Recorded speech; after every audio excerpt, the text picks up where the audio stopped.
Bismillahirrahmanirrahim. Assalamualaikum warahmatullahi wabarakatuh. Teman-teman semua, akhirnya kita sudah sampai pada pembahasan dari semua 10 chapter sudah kita bahas satu persatu, dan ini merupakan edisi atau episode terakhir ya dari saya. Jadi saya mencoba mencari benang merah gitu ya, menghubungkan satu dengan yang lainnya, dan kemudian saya akan coba rangkum menjadi satu kesatuan. Buku ini sebetulnya bicara mengenai apa gitu ya. Baik, saya akan mulai dengan siapa-siapa yang mengarang buku ini atau menulis buku ini. Seperti saya sudah sebutkan di setiap episode ya. Jadi ini saya cuma tampilkan saja, ada 10 episode. Masing-masing sudah ada YouTube-nya atau sudah saya buat sesi atau episodenya tersendiri. Silakan nanti teman-teman klik di area yang disukai. Nanti saya akan sertakan juga linknya di kolom deskripsi ya, mengenai 10 must reads ini dari HBR. Nah, kemudian kalau kita lihat satu persatu dari 10 pemikiran ini, saya simpulkan satu persatu ya. Mulai yang pertama itu Daniel Goleman, itu menekankan perlunya ada kecerdasan emosional, ya ada 5 skills di situ. Ya, silakan nanti dipelajari lagi. Kemudian Peter Drucker itu menyatakan ada kaidah ya, ada 8 rules, 8 rules gitu ya. Kalau kita ingin menjadi seorang eksekutif yang efektif, ya sekali lagi saya tidak perlu mengulang di sini, yang jelas ada 8. Kemudian John Kotter, pakar manajemen perubahan, mengatakan bahwa ada 3 peran seorang leader itu dalam hal menjalankan perannya sehari-hari, ya. Jadi karena dia mengelola perubahan gitu ya. Tapi ada 3 hal di sini. Kemudian dilanjutkan lagi dengan sebetulnya apa sih pekerjaan seorang leader gitu ya. Itu ada 6 ya. Ini juga menarik untuk kita pelajari bersama. Ini yang menulis adalah Ronald Heves sama Donald Reury ya. Ini nanti tinggal Anda pelajari, di linknya juga ada. Kemudian ini juga artikel yang judulnya menarik. Kenapa sih orang mesti mengikuti kita? Ya, ternyata ada 4 hal kenapa atau alasan kenapa orang bisa mengikuti kita sebagai leader. Ya, kemudian yang selanjutnya ini mengenai Kawah Chandra di Muka, ya, crucibles of leadership. Jadi leader itu ternyata semakin bagus kalau dia pernah mengalami banyak hambatan. Ya, kalau nggak pernah mengalami hambatan mungkin kurang efektif, tapi karena banyak hambatan dia menjadi lebih efektif. Dan ini ada 4 hal yang perlu dilakukan pada saat menghadapi hambatan. Ya, jadi ini di chapter yang ke-6 kalau nggak salah. Terus kemudian selanjutnya di chapter selanjutnya ini level 5 leadership yang ini oleh Jim Collins ya. Silakan nanti juga dipelajari. Ini menarik juga karena ada paradoks di situ. Dan kita juga belajar 7 transformations of leadership ya, mulai dari opportunist sampai dengan alchemist, ada 7 ya. Jadi silakan Anda masuk kategori yang mana. Kemudian mengenai authentic leadership ya, bagaimana membangun supaya Anda menjadi seorang leader yang autentik. Ini juga ternyata ada 6 cara yang diuraikan dalam 8 pertanyaan, dan Anda wajib menjawab pertanyaan itu versi Anda, jangan versi orang lain. Terakhir yaitu ketika kita membahas mengenai incomplete leader ya, itu ada 4 capability, yaitu sense making, relating, visioning, dan inventing ya. Jadi ini semua isi dari buku ini, isinya ya kata-kata ini semua, kalimat ini ya. Nah, ternyata kalau kita deep dive lagi ya, kita mau lihat lebih dalam lagi, itu saling terkait sebetulnya. Misalnya self awareness itu dibahas lagi pada waktu membahas authentic leadership, ya, knowing your authentic self. Itu sangat self awareness, ya, bahkan ada risetnya mengenai hal ini. Kemudian apalagi motivation, ternyata juga dibahas mengenai how to balance your extrinsic and intrinsic motivation.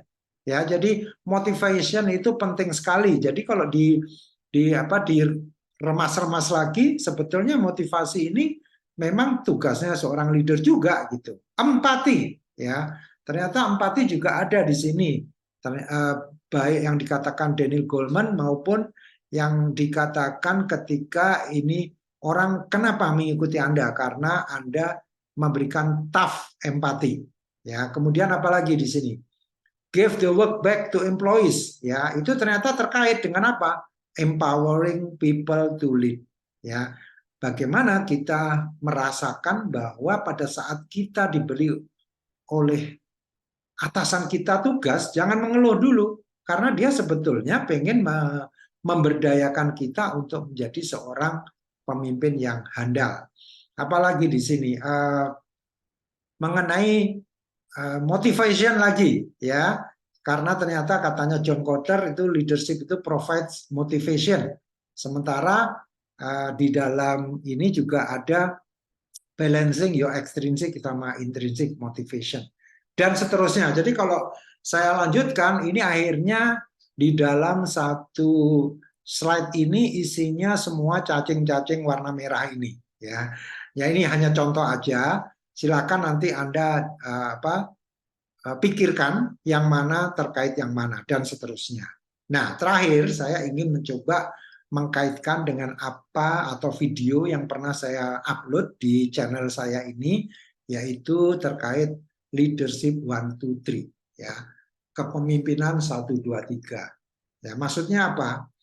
Kalau kita bicara kepemimpinan dari berbagai buku, saya nggak tahu, mungkin puluhan bahkan ratusan buku kepemimpinan dan juga artikel yang sudah saya baca, ya, itu bisa disimpulkan dengan 1, 2, 3, ya, dibuat mudah, bukan saya mudah-mudahkan, tapi ternyata memang kalau Anda peres-peres hanya 1, 2, 3 leadership itu. Satunya apa? Satu peran, ya. Yang namanya leadership itu hanya menjalankan satu peran. Perannya apa? Nanti kita bahas. Kemudian yang kedua, hanya ada 2 cara. Mau apapun, ya, mau tipe leadership apapun, ternyata hanya ada 2 cara. Dan yang terakhir, hanya ada 3 dimensi yang perlu kita perhatikan, ya. Mudah kan? Jadi ini membantu kita untuk memahami semua permasalahan leadership. 1 peran, 2 cara, 3 dimensi. 1 peran itu apa? Melayani. Semua leader, mau dia itu leader negara atau leader perusahaan, leader apalagi yayasan, semuanya berfungsi untuk melayani. Ya, nah sekarang tinggal bagaimana Anda menerjemahkan melayani siapa, ya. Nah itu nanti yang perlu kita lihat, ya, di sesi selanjutnya setelah ini. Kemudian hanya ada 2 cara, ya. Jadi mau dia apapun, mau apa dia itu command and control, mau cultivating, mau apapun facilitating, semuanya hanya ada 2 cara, yaitu rasional dan emosional. Rasional itu logika. Ya, kalau memang nggak masuk akal, jangan dilakukan. Kalau masuk akal, lakukan. Kalau emosional itu lebih banyak memperhitungkan aspek perasaan. Ya, nggak enak kalau anak buah saya, misalkan saya PHK, saya kasihan sama keluarganya. Ya, jadi hanya ada 2 cara ini atau kombinasi dari rasional sama emosional. Itu aja sebetulnya. Terakhir, 3 dimensi. Apa aja dimensinya? Pertama adalah dimensi konteks atau dimensi bisnis. Ya, nanti kita lihat ya contohnya, ya. Kemudian yang kedua, dimensi efektivitas diri. Bagaimana kita mengelola diri kita dulu, ya, dalam hal pekerjaan kita. Kemudian yang terakhir adalah dimensi hubungan dengan orang lain. Ya, jadi hanya itu. 1 peran, 2 cara, 3 dimensi. Sekarang kita lebih dalam lagi. Melayani itu melayani siapa? Ya bisa melayani diri sendiri, ya. Makanya ada istilahnya orang yang otoriter karena dia melayani dirinya sendiri. Dia nggak peduli dengan omongan orang, ya kan? Dia hanya melayani dirinya sendiri. Kemudian ada juga leader yang melayani stakeholders, ya. Dia menyeimbangkan semua kebutuhan stakeholders, melayani perusahaan, ya. Jadi kalau diberi contoh di sini ada melayani itu perusahaan, karyawan, masyarakat, dirinya sendiri, atau melayani bahkan bosnya saja, tapi semuanya dalam rangka dia melayani. Ya, bahwa nanti kita melihat, misalkan kita sebagai employee, tapi leader kita itu, pimpinan kita lebih cenderung menyenangkan pemegang saham sehingga kita dibully ya, atau disuruh kerja rodi gitu ya. Ya, kita menyebutnya dia otoriter, tapi sebetulnya dia melayani, ya kan? Melayani siapa? Atasannya, gitu ya. Kemudian yang kedua, dua cara, rasional, emosional. Pada waktu kita membicarakan 7 transformasi dari leadership ya di episode ke-8 ya, itu jelas sekali ya, opportunities itu hanya mengandalkan rasional. Ya karena dia ini egois banget. Pokoknya segala sesuatu yang menguntungkan saya itu baru masuk akal. Kalau nggak menguntungkan saya, nggak masuk akal. Ya kan? Sebaliknya diplomat itu lebih banyak menggunakan emosional. Dia nggak enakan, sehingga dia kelihatan kayak kayak bunglon, kemana dia arah angin. Ya, dia ngikutin arah angin. Bukan berarti nggak ada rasional, yang rasionalnya mungkin kecil, gitu. Tapi dia lebih banyak pakai emosional. Expert ini lebih banyak pakai apa? Rasional, ya kan? Kan di dalam definisinya nanti lihat ya di YouTube yang pernah kita bahas bareng, itu expert itu menggunakan logik karena keahliannya dia. Jadi segala macam itu digunakannya logik. Misalnya dia bekerja di perusahaan apa? Asuransi gitu. Logikanya nggak mungkin mobil itu ditabrak setelah remnya ini dan sebagainya gitu ya. Dia menggunakan ekspertisnya menggunakan logika.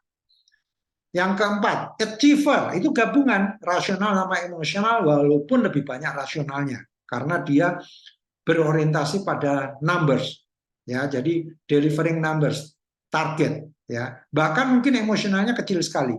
Lebih banyak dia rasional. Apalagi individualis, lebih banyak rasional ya. Karena apa? Segala sesuatu pokoknya tentang saya gitu ya. Hampir sama dengan oportunis gitu ya.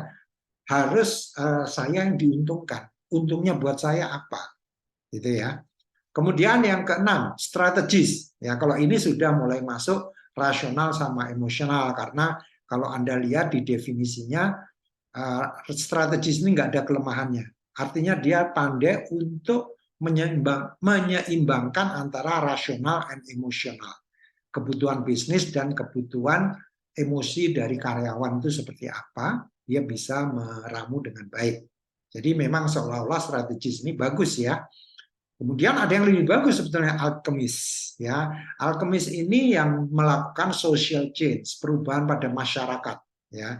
Contohnya kemarin apa? Nelson Mandela ya. Mungkin Mahatma Gandhi ya. Nabi Muhammad atau semua nabi itu pada dasarnya ingin melakukan perubahan di masyarakat ya. Dia alkemis. Oke, itu dua cara itu hanya rasional dan emosional. Mau diublek-ublek apapun, ya itu leadership itu hanya two ways to lead to only two ways, using rational or using emotional. That's it. Ya, mau dikombinasikan, mau dinamain apa, bahwa dia lebih banyak mengontrol. Kontrol itu apa? Rasional, bukan emosional lagi. Ya, oke. Terakhir, 3 dimensi. Ya, oke. Ini udah dijawab sama bab 10 dari buku kita ini. Ya, pertama, sense making. Itu kaitannya erat sekali dengan konteks, dengan bisnis, ya kan? Relating, kaitannya dengan apa? Hubungan dengan orang. Ya, jadi udah nggak usah dipertanyakan lagi. Relating ini relationship with others untuk membangun suatu hubungan yang saling mempercayai. Kemudian visioning, ya, capability visioning. Itu apa? Efektivitas diri. Dia harus bisa membuat visi. Visi perusahaan ini mau kemana, ya. Kemudian apalagi interventing, inventing, ya, menemukan, ya, inventing, bukan interventing, tapi inventing itu lebih kepada efektivitas diri. Jadi paripurna sudah, ya. Leadership 1 2 3 ini semakin komplit, ya. Bukannya apa-apa, ini ternyata sudah bisa menjawab semua pertanyaan terkait kepemimpinan. Jadi kalau ditanya orang leadership 1 2 3 apa itu? Satu peran, yaitu melayani. Dua cara, yaitu rasional dan atau emosional. 3 dimensi, apa aja? Dimensi konteks atau bisnis, dimensi efektivitas diri, dan dimensi hubungan dengan orang. Udah kan? Gampang. Oke? Nah, demikianlah teman-teman sekalian. Saya senang sekali sudah membaca buku ini.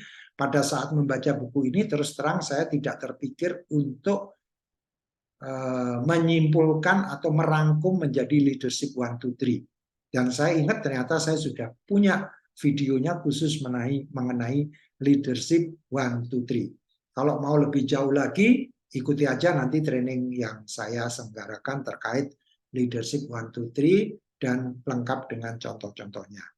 Demikian, mudah-mudahan sesi kita selama ini, yaitu 11 episode ya, mengenai leadership ini bisa Anda terima dengan baik, karena ini merupakan bekal ya bagi kita untuk menjadi pribadi yang paripurna, ya.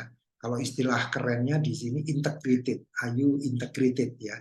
Sebagai pribadi Anda itu integrated, orang yang paripurna itu dimanapun dia berada, ya, mau dia itu di perusahaan, di keluarga, di masyarakat, di masjid, dimanapun, ya, dia dalam keadaan ya seperti itu, apa adanya. Tidak perlu kalau di masyarakat, wah, penampilannya beda, gitu ya.